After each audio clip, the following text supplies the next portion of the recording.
Je vais opposer la mentalité de riche à la mentalité de pauvre. Et par mentalité, j'entends ce que l'on pense, ce que l'on dit et aussi ce que l'on fait. Parce que tout ça, je pense que c'est un ensemble et que l'un ne va pas sans l'autre. Petit teasing, tu as au moins 2 caractéristiques de la mentalité d'un pauvre.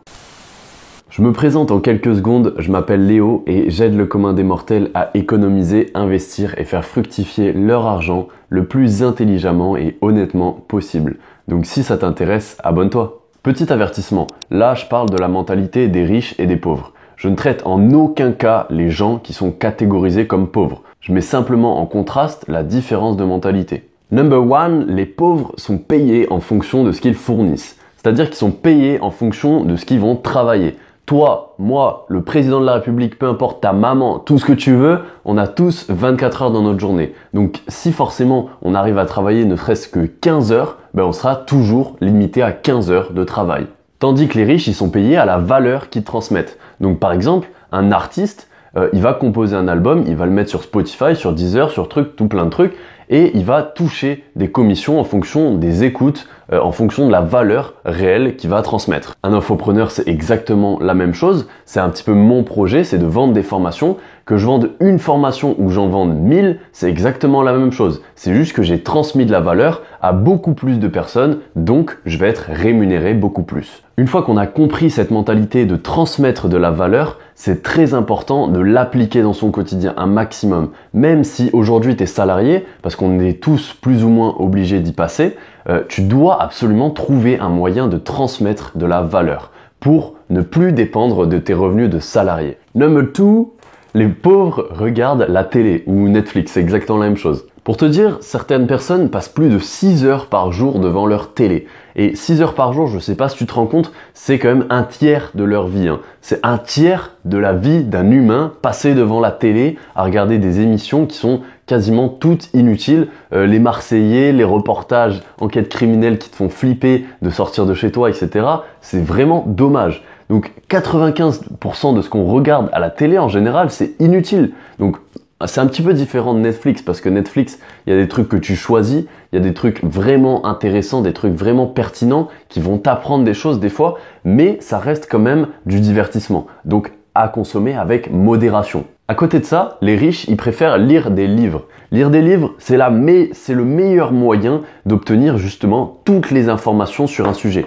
Quand tu passes un tiers de ton temps, cette fois-ci par contre, à lire des livres, à écouter des mentors, à écouter des podcasts qui vont t'apprendre des choses sur ton sujet ou même sur la vie en général, sur ta façon d'être, sur ta façon de penser, sur ta façon de réagir, sur ta façon de gérer tes émotions aussi, parce que ça c'est quelque chose dont on parle pas assez mais qui est très très important je pense dans notre société.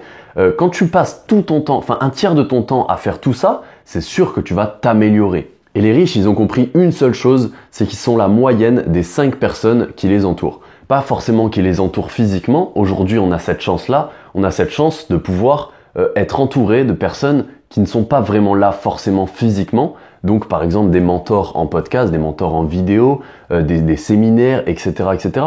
Et tout ça, ça va te permettre un peu d'augmenter ton cercle social. Même s'ils sont pas là physiquement avec toi, tu vas quand même pouvoir écouter leurs conseils, tu vas quand même pouvoir appliquer ce qu'ils vont te dire, etc. Et ça va te faire progresser à une vitesse ahurissante. Ensuite, ça c'est mon préféré, les pauvres, ils préfèrent croire au loto et aux jeux d'argent. Ils préfèrent juste s'acheter un ticket de rêve plutôt que d'essayer, ne serait-ce que d'essayer de le réaliser. Et à contrario de ça, les riches, ils croient en eux. Ils croient en aucun jeu d'argent, ils croient en aucun jeu de hasard, parce que ça reste du hasard. Et encore, on ne sait pas trop si c'est du hasard dans leur jeu d'argent. Donc les riches, ils prennent leur destin en main et ils choisissent de le construire tout simplement. Avec des méthodes, avec des enseignements, comme je t'ai dit juste avant, ils construisent leur avenir. Donc ils ont compris une clé qui est très très importante, c'est qu'ils ont compris que s'ils veulent avoir des résultats que énormément de gens n'ont pas, il faut qu'ils fassent ce que tous ces gens-là ne font pas, tout simplement. Donc entre autres, ce que la plupart des gens font pas, c'est apprendre, tout simplement. La plupart des gens s'arrêtent d'apprendre après avoir fini leurs études. Et ça, c'est la pire erreur à faire. Tous tes neurones, ils vont s'en aller là comme ça, et à 60 ans, tu seras un pigeon, tu seras le pire des moutons de la société, et tu ne réfléchiras plus par toi-même. Et ça, Donc si tu apprends dans des livres, etc., avec des podcasts, avec des entrepreneurs qui ont réussi, qui sont inspirants, que tu appliques et ensuite que tu optimises en fonction de toi, parce qu'on n'est pas tous pareils, tu as de grandes chances de réussir. Tu vois. Le suivant, le numéro 4, c'est vraiment, selon moi, l'un des meilleurs, c'est que les pauvres savent absolument tout. Les pauvres, moins ils en savent, plus ils parlent, plus ils donnent leur avis. Donc, mettons, tu vas parler de bourse à ton meilleur ami ou quoi, même si c'est ton meilleur ami, il va être forcé de donner son avis. De dire, ah ouais, non, mais la bourse, c'est un peu risqué. Ah ouais, non, mais la bourse, moi, j'ai un collègue qui a perdu de l'argent dessus. Pareil sur les crypto-monnaies, c'est exactement la même chose et c'est encore pire aujourd'hui. Mais en vrai, ils y connaissent absolument rien. Donc pourquoi donner son avis sur un sèche-linge, sur le fonctionnement d'un sèche-linge, alors que t'as jamais démonté un sèche-linge de ta vie, t'en as jamais construit un, c'est ridicule. Pourquoi tu vas donner ton avis sur ça? Tu y connais rien. Tandis qu'à côté de ça, les riches, ils préfèrent justement se dire qu'ils ne connaissent absolument rien. Et en vrai, hein, en vrai de vrai, c'est vrai. N'importe quel être humain sur cette planète, il ne connaît pas grand-chose. Il connaît peut-être sur un sujet en particulier, sur son métier peut-être, ou sur ses passions ou quoi que ce soit, mais t'as vu tout le panel qu'on nous offre dans notre vie, tous les choix qu'on nous offre, toutes les passions, tous les métiers. Ben, en vrai, sur l'échelle de toutes les connaissances, on n'y connaît strictement rien. C'est-à-dire que moi, je te parle de bourse, de crypto-monnaie, tout ça, parce que ça me passionne.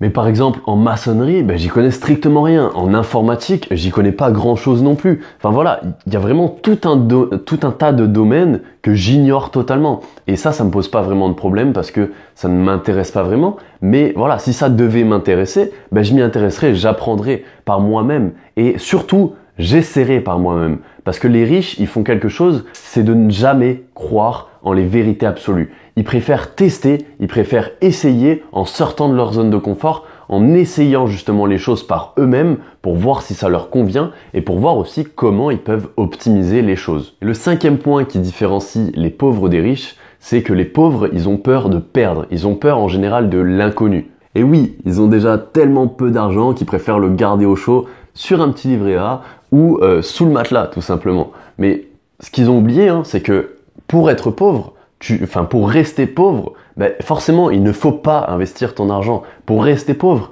garde bien ton argent au chaud sur ton livret A, reste bien tranquille, ne prends aucun risque, reste bien le mouton de la société et tu vas rester pauvre. Tandis qu'à côté de ça, les riches, eux, ils préfèrent justement peser le pour et le contre, peser en fait le risque et la rentabilité qu'ils peuvent avoir sur chaque investissement, sur chaque chose qu'ils investissent, leur temps, leur argent, leur énergie, tout ça.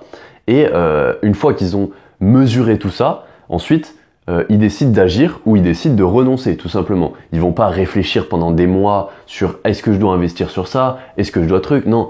Donc en gros, les pauvres, ils passent leur temps à réfléchir, ils passent leur temps à se demander comment être plus riches, et les riches, ils agissent tout simplement. Ils agissent, ils investissent leur argent, leur temps, leur énergie dans des choses concrètes qui vont leur apporter du résultat sur le long terme. Et on en vient directement au point numéro 6, c'est que les pauvres ont toujours tendance à remettre au lendemain, ont toujours tendance à trouver de bonnes excuses pour ne pas faire les choses aujourd'hui, pour ne pas agir. Ça, je suis sûr que c'est une erreur que tu fais toi-même, c'est toujours te donner des bonnes excuses. Donc par exemple, si tu veux aller courir aujourd'hui, qu'il pleut un petit peu, bah, tu vas dire « Ah, c'est à cause de la météo, c'est parce qu'il pleut. Ah, c'est à cause du gouvernement. Ah, les chaussures, elles sont trop chères. » Ah, enfin voilà, il y a toujours tout un tas d'excuses. À contrario de cette mentalité où les pauvres se donnent des excuses pour ne pas le faire, les riches, eux, ils se définissent quasiment totalement par ce qu'ils vont faire dans leur vie. Les riches, ils se concentrent sur ce qu'ils maîtrisent et ensuite ils laissent de côté le reste.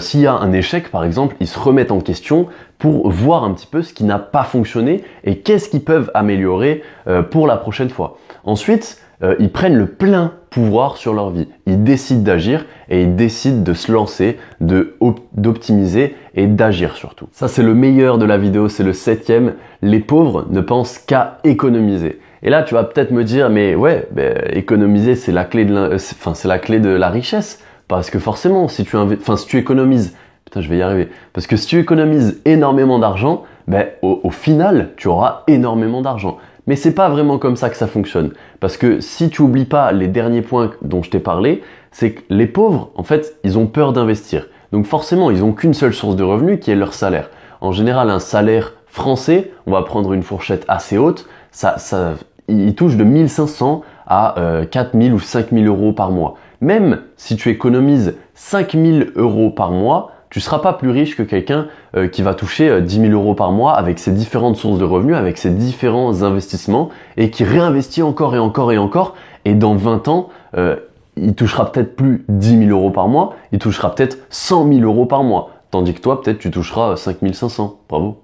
Et le riche, il va se concentrer un maximum sur une vision long terme de ce qu'il peut gagner, de ce que cet investissement en question-là peut le faire gagner. Donc par exemple, les crypto-monnaies, il y a aujourd'hui des solutions pour avoir des rendements qui sont relativement stables, allant de 5 à 20% par an. Le riche, il va faire un petit calcul rapide, il va se dire, ok, si j'investis 1000 euros en 10 ans sur un compte par exemple à 10%, je vais toucher dans 10 ans 2594 euros. Donc ce qui fait que j'aurais gagné 1594 euros d'intérêt composé. L'épargne, à côté de ça, donc l'économie, celui qui va économiser son argent par exemple sur un livret A à 0,5%, en 10 ans, au lieu d'avoir 1594 euros d'intérêt, il aura peut-être 51 euros d'intérêt. Sur ce, je te laisse avec une vidéo qui devrait vraiment t'intéresser, qui va s'afficher juste ici. Et moi, je te dis à très vite. En attendant, garde le mouvement. Ciao.